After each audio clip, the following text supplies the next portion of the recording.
Ladies and gentlemen, howdy and aloha. We are here, you are there, and you are now rocking with the best. We greatly appreciate you tuning in for another episode of Airey Bros Radio.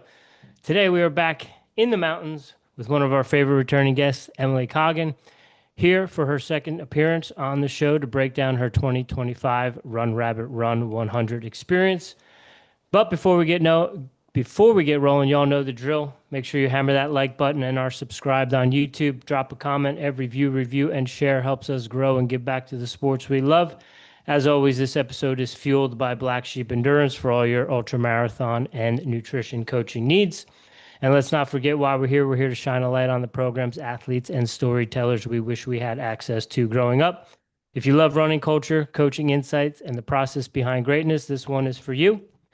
On to today's guest. As I mentioned, Emily is back for the second time to give us a recap on her 2025 Run Rabbit Trail 100, where she finished second overall, finishing in 26:39:07, which was a monster PR, what we'll get into. She's a two-time Leadville 100 finisher, mastering one of the most iconic 100-mile courses in the country. JFK 50 finisher, representing her East Coast roots with the classic Ultra Grit. She also never summer 100K finisher, proving durability and toughness in high altitude terrain. She's an ER nurse, a mountain athlete, a longtime Black Sheep Endurance coaching athlete, known for her real food, fueling, calm mindset, and surgical pacing. Without further ado, it is an honor and a pleasure to have you joining us this evening or this afternoon. We do greatly appreciate your time. Emily, welcome to the show. Thank you. Thank you both. I love the intro. I'm excited to chat about all things running and real food. Absolutely. We're excited to get into it. Before we do, if you have anywhere you would like people to find you, if you want them to find you, share on social media, anything you got going on. If you like, the floor is yours. I am a light Instagram user at Emily_Coggin. You can find mostly pictures of running, skiing, and my dogs. And just a place to celebrate how far I've come with Black Sheep Endurance.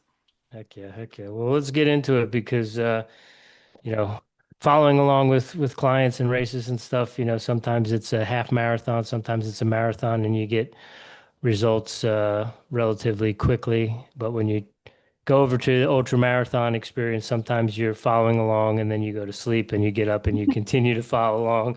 And you're clicking refresh and seeing these updates. And then finally, when the results come through and the smoke settle, you're like, holy smokes, this is insane. So you had a big PR, 26:39, second female. Walk us through how the race unfolded from the gun and what stood out for you, what clicked for you. Well, this was my second time doing Run Rabbit, and I had done it back in 2019. And that was a year where I doubled hundreds that summer. So I did 200s within 8 weeks that summer. And I had a good race, and I was happy with how I did. And I think that race taught me a lot too. That was like the first like really long 100 I'd done, if that makes sense, like a 36-hour cutoff. So definitely stretched myself then. And then this summer I knew going in, I felt pretty comfortable with the terrain and just knowing the course is a huge bonus. So I was excited to see what I could do. And last time I finished just over 30 hours. And so this year my goal was to just finish under 30 hours. And so going in, I really just wanted to focus on more running this summer, and knowing that with my nursing schedule, I had finite time to train. I really wanted to make sure I was getting in more running and letting my experience of hiking and all my other hiking, skiing activities kind of play into my strategy for training as well. You got to see the course. You went up and saw the course a couple times, right? Yes.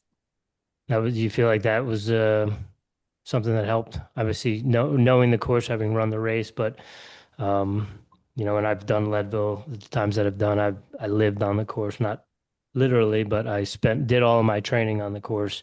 It just makes such a huge difference, kind of knowing where you are in space and time. Yeah, I think that I always feel like knowledge and experience are the two biggest things in an ultra. And because when things start going downhill, and it's not an if, it's just a when, when you have those little downturns or blips, then just knowing exactly what's coming up and having a game plan is huge for me. And I also like to, I'm always thinking during the race, I'm always thinking about where I am and where I'm going next and calculating. I like thinking about vert, I like thinking about miles. I like all the math problems that I can do to keep myself occupied and focused on just running that race. So doing all the math problems in your head, you said you wanted to break 30 hours. Well, you did more than break 30 hours. It was, 26:39, I believe. And when you're doing the math, is there any point where you're, oh, I'm going too fast? Or did you know you felt good and it wasn't going to fall apart? Yeah, I think like my one of my biggest strengths in running ultras is just really like knowing myself and knowing how I feel on that day. And I think that's come from two things. One, it's come from experience. I was trying to count the other day, and I think I've done over 30 ultras now. And then with this being my 800, and then um, being really confident in my training and just the way that Rich has me train both, uphills, flat, speed, and then a lot of just varying the level of distance versus time stresses. I think I feel really confident in knowing exactly how my body feels when it feels good and when it feels bad, and knowing the difference between when to push and when to not push. So I definitely knew probably about even like 20 miles into the race, I knew I was feeling good. Like I felt very just even keeled and very serene. And like I had a lot, I knew I would have a lot in the tank later on for sure. Were you up in the top most of the race? I really had no clue where I was. And this race is unique because it's a point to point, but there is, or it's not a point to point, excuse me, it's an out and back, but there's an extra out and back from like mile 16 up to like mile 30. You go down what's called Fish Creek Falls and then back up. And so you end up seeing a lot of the race. And I was like, oh, I think I'm in like top 10 for women, but I think, I always say in my head when I see people early in the race who pass me, I always say, I'll see you in 6 hours. I'll see you in 16 hours because I definitely am a second half type of runner, and it takes me about 3 or 4 hours to kind of feel like I'm like in the race mode for sure. So What Yeah, those. surprised, sorry, Rich. Go ahead. Go ahead, Jim. What surprised you the most about your performance of the race? I think just how I think in a lot of races I've done, I've definitely haven't run as much, especially in like the second half. And this race, I feel like I ran pretty much, I'd say close to 80% of this race. Um, and that was big for me because in my head, I've always had the story that I'm like a better hiker than I am a runner when it comes to hundreds. And so I definitely felt like my training this summer, focusing more on running, I had that extra gear, especially in the second half of the race. And then one of the biggest things was I had my friend Corey, who I race with and pace her, and she paces me every year, and she really pushed me, and I let her push me. Like a lot of other times in races, I've been like, oh no, I'm just gonna walk this section, but she was like, we're gonna run, and I told her at like 2 a.m. I said, I don't care if it's 10 feet. I want to run every inch of this course that is runnable. So she pushed me to do that, and then really pushed me on the last downhill, like hard. And I think that's a huge reason why I had such success, is just having someone there to kind of poke me with love to go faster. Did she have any idea where you were in the race in terms of position? She did not have any Mhm. idea about position, but she was doing math in her head about pace. And at the halfway mark, I knew I was going to be under 30. Like I knew if I walked it in, I would be under 30 hours. And then it became like, okay, can I go under 29? Can I go under 28? And then I was like, if I have a 27 in front of my time, I'm going to be happy. And I told her that at like mile 80. And in her head, she was like, oh no, we're going under 27. So that's when she really like started pushing me. And then the last downhill, you run like 6.5 miles down. And this is where you ran with me last time, Rich, when I did it. You'd lose like 3,500 feet, but you can, if you're feeling decent, you can let her rip. And I definitely did this year. So yeah. Yeah, that has to be a good feeling because there's nothing worse than having that much runnable stretch of trail slash terrain, and your quads are just so blown or you're just so shot that you've got to hike down. So it Yeah. must have been a good feeling being able to roll down that mountain. Yeah, it definitely, I mean, and it's all relative, right? But running like 8-minute pace when you're at mile 95 of 100 is feels pretty fast to me. So Yeah, no doubt. Well, you mentioned, things clicking and having Corey and crew and everyone helping, pushing you and keeping you going and all that. But was there any dark moments throughout the? yeah, so around I'd say it was like around mile 55, you start doing a really long downhill. You go downhill for almost like 20 miles, but it's like tons of switchbacks, like death by switchbacks, where it just feels like you're never losing any altitude, but you end up losing almost 4,000 feet. And it's Colorado. It's summer, so the weather could do anything. And it decided that it was going to have a big storm, and not just any storm. It snowed, it rained, it hailed. And a lot of times I feel like in Colorado, those, it's kind of like a squall, it just like rolls through and then it's done. But this one hung out for over an hour. And um, I was pretty chilly and pretty wet, but I just like was like, I don't care how fast I'm running at this point. Like, I don't know if I'm going to blow my legs up by this, but I just need to get down. I need to get lower elevation. And I remember there were a lot of like really cold people. I think they had a 40% drop rate this year, which is like one of their worst. And I think that storm really took a lot of people out, because I had a real rain jacket and I had mittens with me, but like a lot of people didn't have anything and they looked pretty unhappy. So that definitely saved me. But that was definitely a low point where I was like, man, I am so cold. And I think I just like ruined my race because I just like sprinted downhill for like an hour. So That that was a tough mental talking to I had to get myself through. is that in and around Olympia Hall, like coming in and out of there? Yeah, so it was Space coming Mountain, Rich. Space Mountain. Yeah, it was coming down from Summit Lake to the dry lake Hmm. station, and so you're not above tree line, but you're at like 9,000 feet. So it was pretty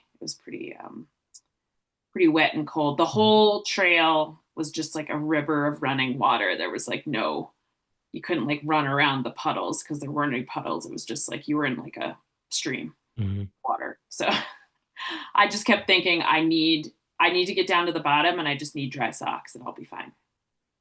Were you kind of feeding off of the energy of the people that were suffering or dropping out?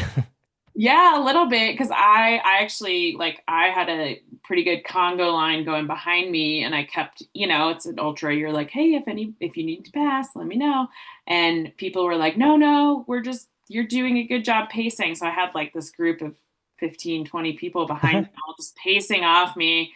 And I was like, I also was in my head, I was like, I don't care if all these people pass me. I'm just gonna like I'm doing my thing. I'm running my race. And then by the time we got to the next aid station, I like stopped long enough to like chug a cup of ramen and then just keep going because I was like, I know the only thing that's going to help this is getting down and getting to my crew and getting dry. And all these people were just hanging out, inside the tent, trying to get warm, trying to hang out. And I was like, oh no, that's not the way they get through this. Hmm, Keep moving. that's it. Yeah. Was that at night? It was in the evening. So it was like as the sun was setting. Yeah. So it got dark and wet and cold. How long did it take for you to recover from that once you got dry clothes and some food in you? I mean, I believe in the power of dry socks and dry shoes. Like there is nothing more magical than that. And I knew I had a coffee waiting for me at the next aid station with my crew. And that was going to be where I picked up my first pacer. So I just had a lot to look forward to. And I also knew that's where like knowing the course comes in is like, I knew exactly what I was getting into and knew how far I was. Um, and just also being able to be done with the downhill because going 20 miles downhill is pretty brutal in an ultra for sure. So I was just looking forward to not go downhill for a while. Yeah. How many pacers did you have? I just had two. So I had my husband who came off the bench. He's a gold medal off the couch athlete. And then Corey, so she did 38 miles with me. And then she did a race earlier this summer where I did 38 miles with her. So it was a special little 1-for-1 deal that we got to do together. So How far did Travis go with you? he did almost a half marathon on Okay. Emerald Mountain. And it was actually good because he's a newer pacer and he's not necessarily an ultra runner, but he was kind of where I started to be like, oh, I can push myself because a lot of pacers are just like there to hang out and chit chat and whatever, but he just like took off running like he was running a normal run. We're going like 11:30 pace going uphill. And I was like, all right, well, I'll get to see how long I can do this for and go from there. Um, so yeah, he was kind of where I started to feel like, oh wow, I feel like I'm able to run. I'm not just like in survival finish mode. I'm like actually like racing this ultra. And that's where I started like passing a lot of people was on Emerald Mountain. So like around the halfway point. Knowing he's coming off the couch, did you think to tell him to dial it back a little bit, or did you just like, he's not going to be able to hold this. We'll be all right. I mean, part of me was like, oh man, he's gonna blow up before I do. But no, he did great, and I had instructed him beforehand. I was like, I just need you to compliment me like every 5 to 10 minutes. Like, it doesn't matter what you say, just say something nice to me. So that's a huge part of my race strategy. So. I would imagine he's cracking some jokes along the way too. Yeah. Oh yes, yeah. He's pretty unimpressed by the whole ultra scene and how some people take it quite seriously. So Was he giving you some David Goggins impersonations at all out there? for sure, he definitely pulled out a few stay Stay hard. hard. Yes. Um And then he was very excited because they had pierogies at one of the aid Mm, stations. So that was like nice. a highlight for him. 2 a.m. pierogies. It's pretty Yeah. good. Yeah. Yeah. So we got into ramen, we got into pierogies. I was gonna wait till we got a little bit more down the line in the podcast, but what were you eating? And besides the pierogies, what did they have at the aid stations? Um, they, I actually, so this is part of the reason why I think I had a great race is I did not stop at a single aid station except for the ones where I got crewed. So I had all my own stuff with me. And then I stopped at one, I stopped at two on the way on the back end, like on the second day in the morning. And pancakes were a big one this year. I discovered those earlier this summer. Just, I don't know. Every summer I feel like I find some new food that kind of makes its mark on me. Um, and then the best was at the last big aid station before the top of the final descent. So about, I think it's about like 13 miles from the finish or so. Um, uh, Scott Jurek and his wife and the speed goat Carl Meltzer, they're running this aid station, and so I had a hash brown and a pancake that was made by Scott Jurek, and I was like, well, if I don't crush it after this, like, who am I? So yeah, that was really good. But yeah, I just did really my usual kind of normal food, peanut butter jelly, and yeah, I think I spent a total of maybe 10 minutes in aid stations the whole time. So That's huge. yeah. Yeah, I spent 0 minutes in any aid station that was not crewed. Now, you said pancakes were a new thing this year. Was that something you had pre-made and had them with you, or were you getting them? They had them at the aid stations. Both. Both. Okay. Yeah. Are you not doing any maple syrup with that, or do you have a little side pouch of maple syrup too? Well, I went to France in August and they have these like little pre-packaged pancakes. I think they have like syrup in them. So I had brought a bunch back with me from there. So I had those and they were like it was a treat because it also made me think of being in France and running in the mountains there. So that was a nice little memento. Well, let's talk about that too, because you did go to Europe for 3 weeks, I think it was. You got some time in. You were in Chamonix, yeah. Yep. You also did the Dolomites. Yep. How impactful do you think that was come race day? I mean, I think it essentially was a 3 weeks of training, pretty much straight. So my husband said it was his type 2 honeymoon. He actually lost 10 pounds while we were on the trip, even though we were eating like carbohydrates all day. But I think, I mean, we literally were outside all day, every day in the mountains there, just moving, whether it was running or hiking or biking. And I think that really just, it was a great block of training for me because I just spent a lot of time going uphill and downhill, and especially in Switzerland and then in Chamonix too. The trails there, just you're you're either going up or down. There's no in between. So I got a lot of good vertical miles in there as well. So I guess he wasn't completely off the couch. No, I had to get him a little in the shape before he could pace me. So yeah. Are the mountains over there a lot different than in Colorado? Um, yes and no. We were in the Alps the whole time, and each part of the Alps was very different.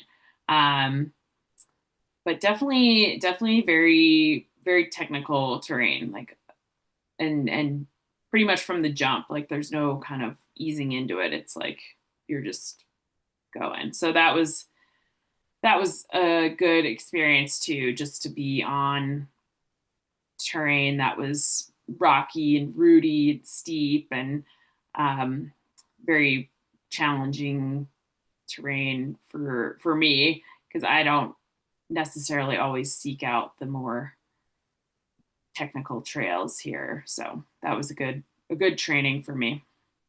Is, having been there, does UTMB pique your interest at all? Yes and no. I don't know if I'd like to do the race, but I would love to do the actual journey, Hmm. and do like the huts and experience the trail, not necessarily just in the form of a race. I think it would be more fun to do it. Um, that's the other joy about being over there is there's just so many trails everywhere that you can really like get out and in the middle of nowhere and not have to see other people necessarily. And um, I think running with 3,000 other people on a single track is not necessarily my idea of Yeah. fun, but um, yeah, the terrain there is pretty special. Yeah. So you said you're 30 ultras in. You said you did a lot more running this time, and you didn't stop at aid stations. Do you feel like a seasoned vet at this point? I don't know. I feel like it's kind of like saying like you're a Colorado native, right? Like there is there Okay. there's always someone who's more legit than me. Um, but I think I have enough experience to feel pretty comfortable in what I do and not um there's definitely a less of an imposter syndrome on the starting line, I think, these All right. days. All right. Let me rephrase that question. Do you feel from your experience that's why you had the performance you had, and necessarily you're not going to do that your first or second ultra out because you need to kind of get through it to get to it? Yeah, for sure. I think I've graduated a little bit beyond just the like I just want to finish phase of running ultras, and now I'm like can actually start to have more goals and really put myself out there a little bit more, which is scary and stressful. And you know, I'm not a professional athlete by any means, so um, and I think that's a good. It's growth, and it's also you know getting out of my comfort zone too, and just being like a finisher.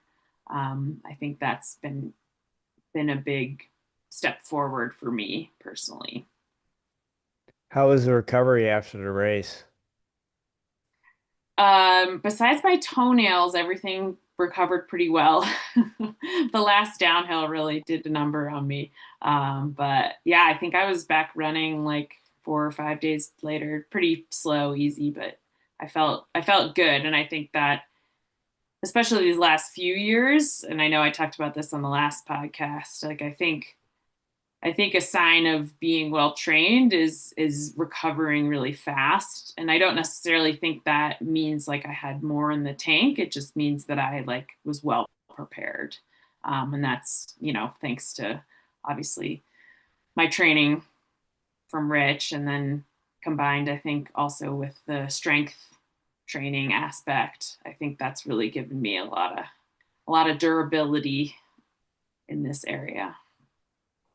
And I think when your nutrition's pretty dialed and you're able to eat and fuel and take care of all that stuff, um, lends itself to a pretty quick turnaround as well too. I think when people bonk or that's when they or don't have the right electrolytes and stuff, they get into cramping and those sorts of things that can also put you back a couple days or a couple weeks in terms of being able to get back to running and resume normalcy or mostly normalcy.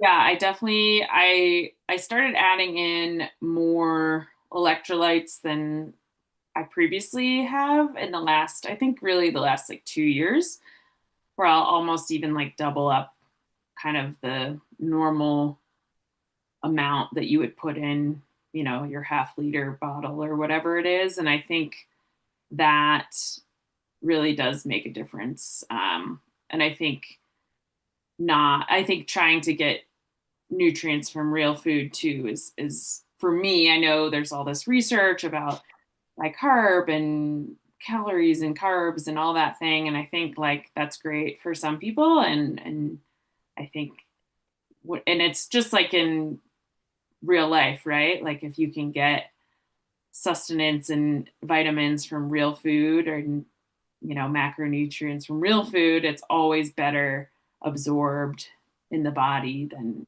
by taking supplements. What were you using for electrolytes this year? I did a mix of Noon and Element. Okay. So What yeah. flavor are you rocking with? For the Noon, I like the cherry, and then Element, I like all of them, but the watermelon and then the new lemonade are my Yeah. favorites. So yeah. Yeah. Um, let's talk about work-life balance. All right. I don't know if we were officially on when we were talking, but you are in the ER. You are working nights. You mentioned you don't necessarily get to see the light of day sometimes when you're working those hours. And I don't want to say joke, but we kind of talk about, that's it's good training, it's good mental training. Like you're going to be up in a race and those sorts of things, but at the end of the day, that can also just take a toll. Our bodies aren't necessarily designed to be nocturnal. So how do you manage all that? And have you been able to make tweaks and adjustments over the years in getting better at balancing that? Yeah, I definitely agree that there is like a balance of it being like I call it my secret weapon, right? Like I'm I'm built for doing work at night now. So like the night overnight shift and the ultra, the 100 is really not, it doesn't phase me as much. And in fact, sometimes I feel better, um, at 2 in the morning than I do at 2 in the afternoon. So, um, but it definitely, in the training piece, it becomes a little bit more of a chess game to arrange my schedule and make sure I am not, putting long runs on days where I have to work necessarily, or the day after I work, because it is pretty fatiguing, especially if you're working several nights in a row. And no matter how much I sleep during the day, it's not the same as sleeping at night as well. And I think I have a deficit of sleep that I definitely have to catch up on as well. And I think obviously we know sleep is so important for recovery. So I think for me, I definitely tried to arrange my running schedule so that I was doing more stressful workouts or longer workouts where I could actually have a full, proper night of sleep afterwards, and not just, 4 or 5 hours during the middle of the day before I had to work again. Do you Yeah. ever try to test those days? Pardon? Do you ever try to test those days? Like, oh, you know you're gonna work late and then go right for a run just so you're running when you're tired. I usually do run right after my shift. But I tried not to do big runs. Although I did do, when I was running with Corey this summer, she did the High Lonesome race down in Buena Vista, and she wanted to do a couple big days down there on the course, and I agreed. And the only time I had was after some night shifts, so I got off work and I drove down there, and then we ran like 13 miles in a pretty, technical Colorado trail, high altitude terrain. And I can definitely tell I have a little more stumbles in me, but once I get going, I'm usually okay. But I definitely see the value in that type of stress training that I don't know if other people can recreate in their lives, without having a job like mine. So I think that's definitely an advantage for me. So when you get done, I know you said you had some bigger goals. and you're reflecting, do you see, hey, I could have done this different, I could have done this better, or do you just focus on, oh, next time I can do this, I can do that? Um, I think there's always, it's the hindsight's 2020 Monday morning quarterbacking. I think there's always things that I look back on and I think, oh gosh, well, I could have made up time here, or I could have run more there, or whatever it is. And I think too, part of like maturing as an ultra runner is not just nitpicking every race and just being like happy and accepting the outcome for what it is and just moving forward with that and using that as fuel for bigger goals. My biggest regret from this race was so I didn't know I was in second place until after I'd finished the race. And I even passed someone in the finish chute. This lady was walking it in to the finish line and I was like, well, I'm running through the line because that's what I was taught to do from, high school track all the way through college. Like you finish through that line and you do not stop until you're past it. And so I passed her like right at the line. So I would have been third if I didn't do that. But I found out when they put the official results out that I was only 5 minutes behind the first place lady. And in my head, I was like, if I had known that, I would have hunted her down. I would have gotten her. Like, there's no question. I would have just like, I would have made it happen. So that was my big regret. The 800-meter runner and you would have came out, wouldn't it have? Yeah, exactly. Coming off the last turn and just reeled her in. How was the woman that you passed right at the line? What was her reaction? Did she react at I all, or feel did like she say anything?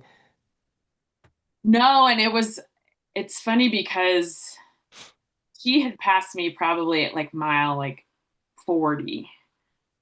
And I remember like everyone, like I said, especially the women, like people who passed me, I'm like, okay, I'll see you later.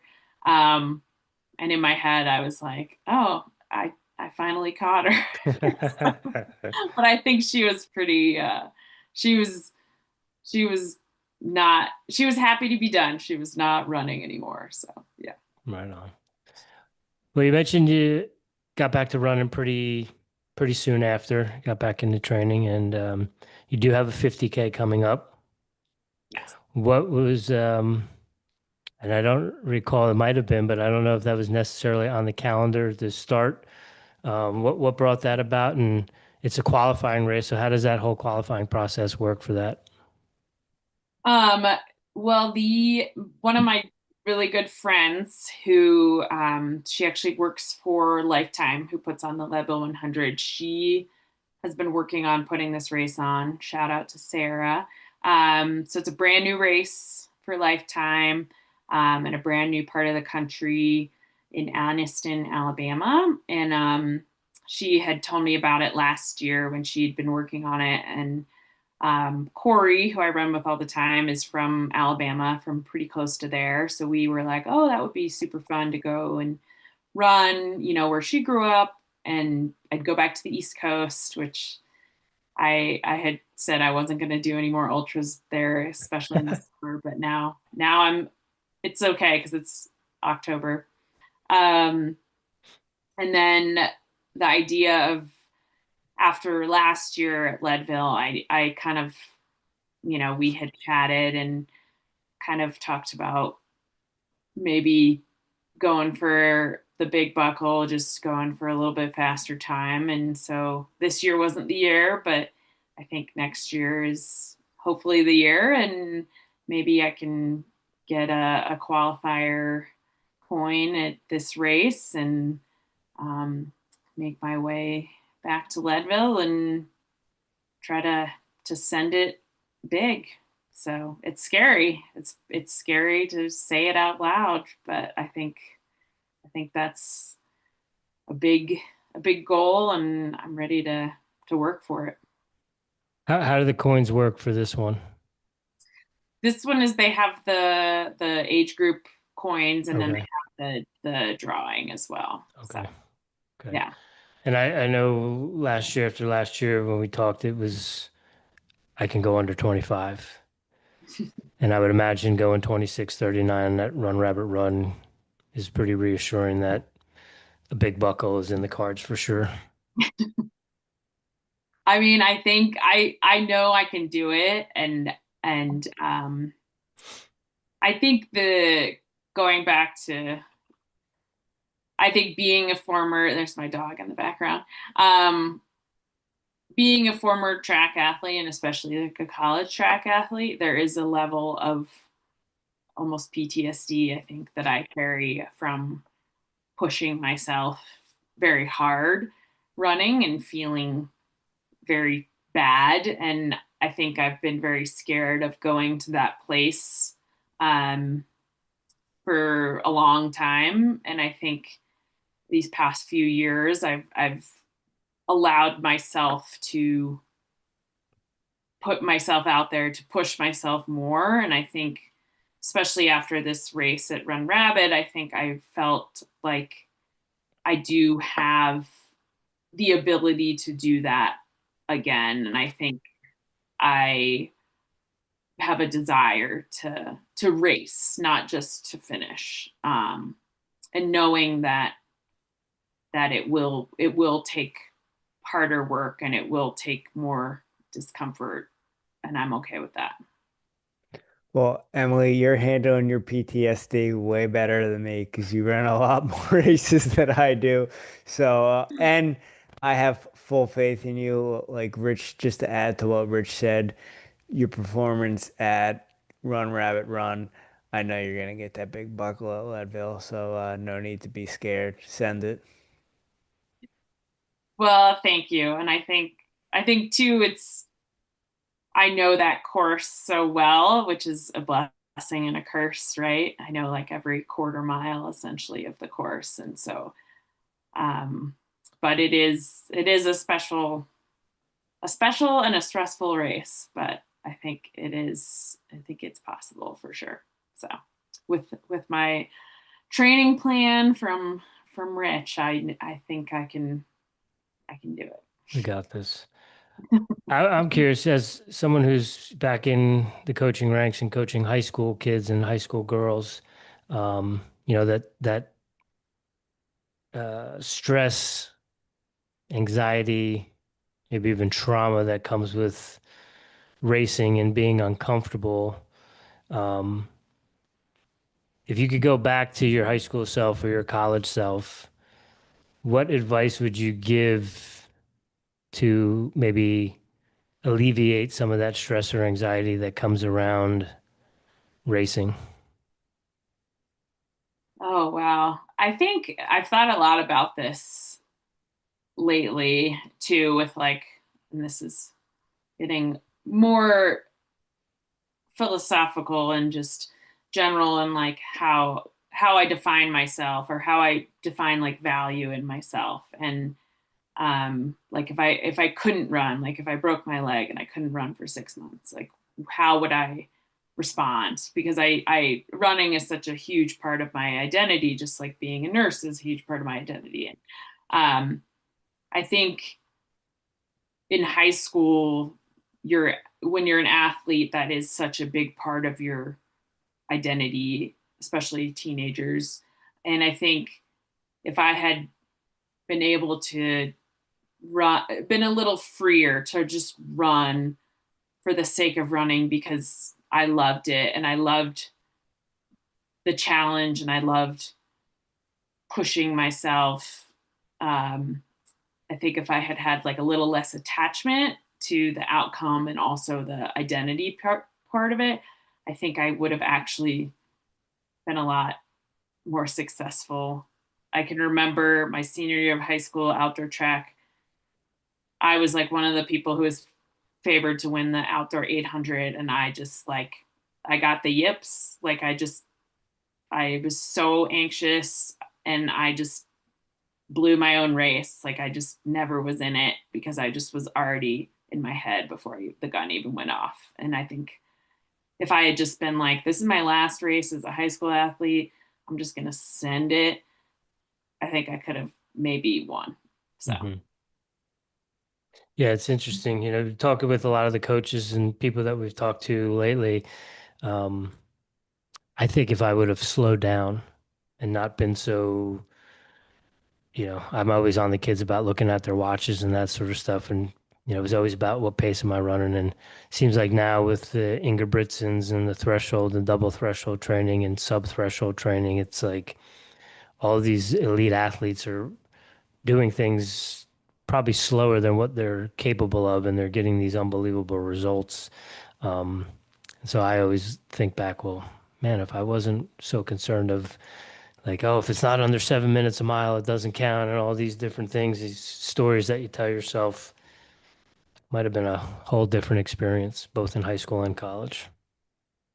yeah, I definitely agree. And it, I think there's like a trend in ultra running to get more, to make it more, it's becoming more of a, I don't know, organized sport, which is great because it's getting more popular and there's more races and all that things. But I think like for me, especially the joy of like training is the training. Like the joy of racing is the training. Like I love just to adventure in the mountains and be out there and spend time and be gone for an entire day and just have everything I need in my vest with me. And I look at, Courtney Dauwalter, who's the greatest ultra runner, male or female, probably, arguably. And she doesn't wear a watch. She just runs. She just goes out and trains. And I think that's like, there is like that purest aspect that I appreciate about trail running and ultra running that I think track and cross country definitely has a little bit more just, yeah, there is like more regimented training with it. And I totally agree that, yeah, it's like if you don't hit your split exactly, you're like, oh, well, this workout was terrible. And you're like, okay, well, you're still doing something, right? So yeah. Yeah. Well, we got the 50K next week, but and hopefully Leadville next year. Are there any other ultras in the future that excite you?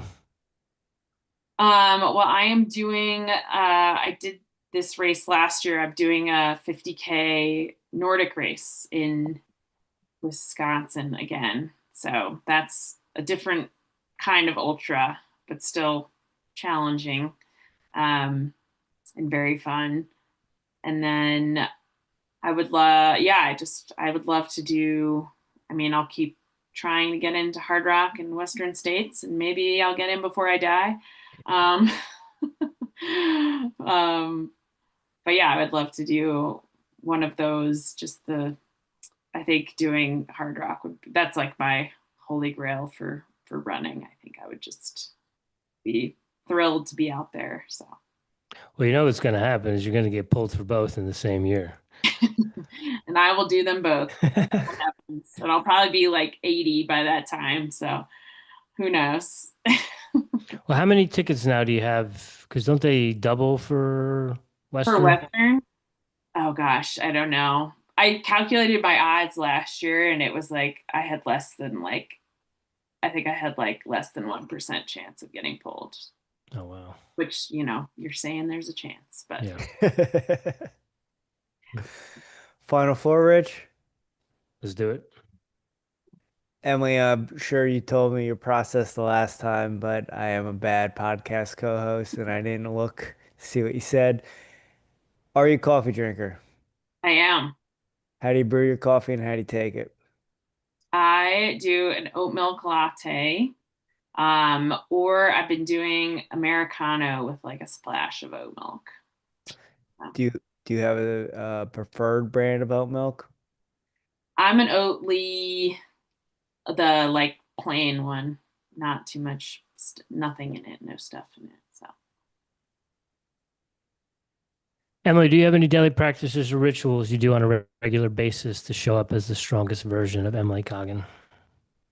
I always get outside for at least 10 minutes, try to walk, run, do something, even if I have no time to do anything else. Um, I also do at least 10 minutes of core every day because there's always 10 minutes to do core. And then I try to spend a little time with my dogs because I think they just bring me joy, and there's nothing like having a little unconditional love in your life. So, What are you listening to right now? Music, podcasts, audiobooks? Are you reading anything? I just listened to Kira D'Amato's new book, which is really good. She's got a really interesting story about kind of, her journey through running and how she came back into professional running and just managing that with her whole life balance. And I find that really inspiring. It was a really interesting book, not just for the running part, but also just the life part as well. And then I am reading, oh gosh, I can't remember the name of it. I think it's called Say Nothing. And it's about like the troubles in Ireland. So real uplifting. Well, well, you got me hooked on Fred again last year. So do you got any more music suggestions? Oh man. I have, well, Rich is now my pipeline for All right. vibe sesh. But yeah, Fred again's always good. Yeah. Little Sophie Tucker now and then too. So Right on. Um, yeah, I don't know if I sent it to you. He did put out a new live set recently. yeah, It was pretty good. yeah. Emily, last one we got for you to close it out. It's a lighthearted one.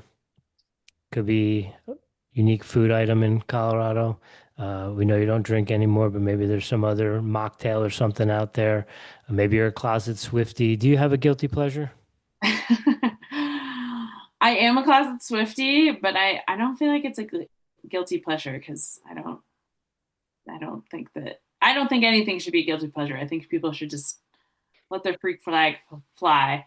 But I am a huge football fan, and I am like obsessed with the NFL, and it annoys my husband that I want to spend time reading about football and watching it, and but it fascinates me, and I think it's a very enjoyable thing to watch. So, You a Ravens fan?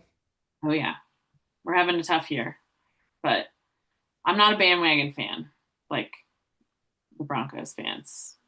I ride with my team through ups and downs. Do you cheer for is it the Generals now? Or the Commanders? What are the? Commanders? No, not really. No, you're just all No. Ravens all the I'm on time. the other beltway. The other Okay. All right. 490 or 695 now, 495. You dabble in college football or just the NFL? I do like college football, but I don't know. It's it feels weird now with all the NIL and just all the playoff stuff. But yeah, NFL football is just it's not pure, but it feels like it's a different tier of nonsense than college. Well, Emily, thank you so much for taking time from watching football on Sunday to join the Airey Bros to let us daydream about Steamboat. Um, Congratulations. You had an awesome race. When Rich told me, I was blown out of the water. I think it's incredible. So keep it up, and I will be watching, and I know Rich will be keeping me posted. Well, thank both of you for having me. I'm honored to be a repeat guest, and I'm a big Aries Bros fan, and I always find your guys' interviews very inspiring and informative, and I just appreciate both of you for what you do. And Rich, I appreciate you for being my sensei, my Sherpa for all these years, and I know that you've got my back no matter what. So that's huge. Yeah, I appreciate you. I was thinking about it today as I was getting ready for this. You are the longest standing Black Sheep endurance athlete right now. I think we started in 2017. And so, yeah, it's been an unbelievable journey and a fun ride, and yeah, to see you kind of go from the beginning of 2017 where it was like I don't do intervals anymore. That reminds me of Coach Donner and Bucknell in high school track, and as we've come through it, you've warmed up to them more and more and more, and yeah, it was really awesome to see the ticker come through and see how you did this year, and I'm excited for not only for you to get that coin next week, but to get that big buckle next year as well. Yeah, well, I couldn't do it without you, and I'm excited to do what's possible. So yeah. Cool. Well, good luck to you next week. We do appreciate you taking the time. And if the Ravens are playing today, go Ravens. They have a bye, thank God. I need a break from their stressful, but thank you. I appreciate both of you. Yeah. All right, ladies and gentlemen, that is Emily Coggin. Make sure you go check out the links in the show notes. Go give her a little love on Twitter. She's always got some great outdoor photos, like she said. So go check that out and take a look at those results next week down in Alabama. That is it for today. We will be back tomorrow. We have Nicole Starks joining us from Rutgers University. We'll be talking all things Scarlet Knight, cross country, and track and field. And then on Wednesday evening, we're going to have a Jayhawk conference roundtable with some of our friends from the Jayhawk conference to talk about one of the most competitive conferences in the NJCAA Division I cross country ranks. So we'll see you tomorrow night at 7.